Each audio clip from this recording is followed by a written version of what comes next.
যেই কয়টি ছাত্র সংগঠন, যেই কয়টি প্যানেল রয়েছে, তারা কিন্তু সবাই একটা উদ্দেশ্যে রয়েছে, তারা কি মাদার পার্টির ইন্টারেস্টকে সার্ভ করার। ডাকসু কিন্তু কোনো অ্যাপলিটিক্যাল সংগঠন নয়। ডাকসু অবশ্যই একটি রাজনৈতিক সংগঠন। আপনারা যদি কেউ মনে করেন যে আপনারা রাজনৈতিক সংগঠনের মধ্যে দাঁড়িয়ে সেই রাজনীতি অর্থাৎ রাজার নীতি নিয়ে কাজ করবেন, তাহলে কি আপনাদের যারা ভোটার রয়েছে বা সাধারণ শিক্ষার্থী রয়েছে তারা কি আপনাদের কাছে প্রজা হিসেবে বিবেচিত হবে?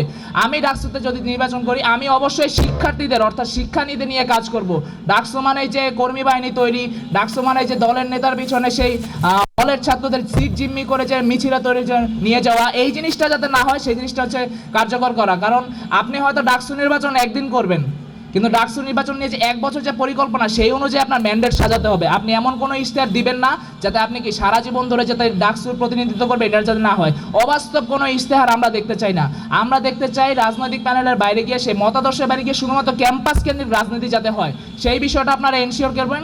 এবং আমি মনে করব যে ঢাকা বিশ্ববিদ্যালয়ের শিক্ষার্থীরা অনেক বিচক্ষণ, তারা এখন অনেক রাজনৈতিক সচেতন। সেই আগের জিনিসটা কিন্তু নেই যে নির্দলীয়ভাবে বা দলীয়ভাবে একটা প্যানেল দিয়ে যে নির্বাচনটা সেটা যাতে না হয়, সেই উদ্দেশ্যে আমি কাজ করব।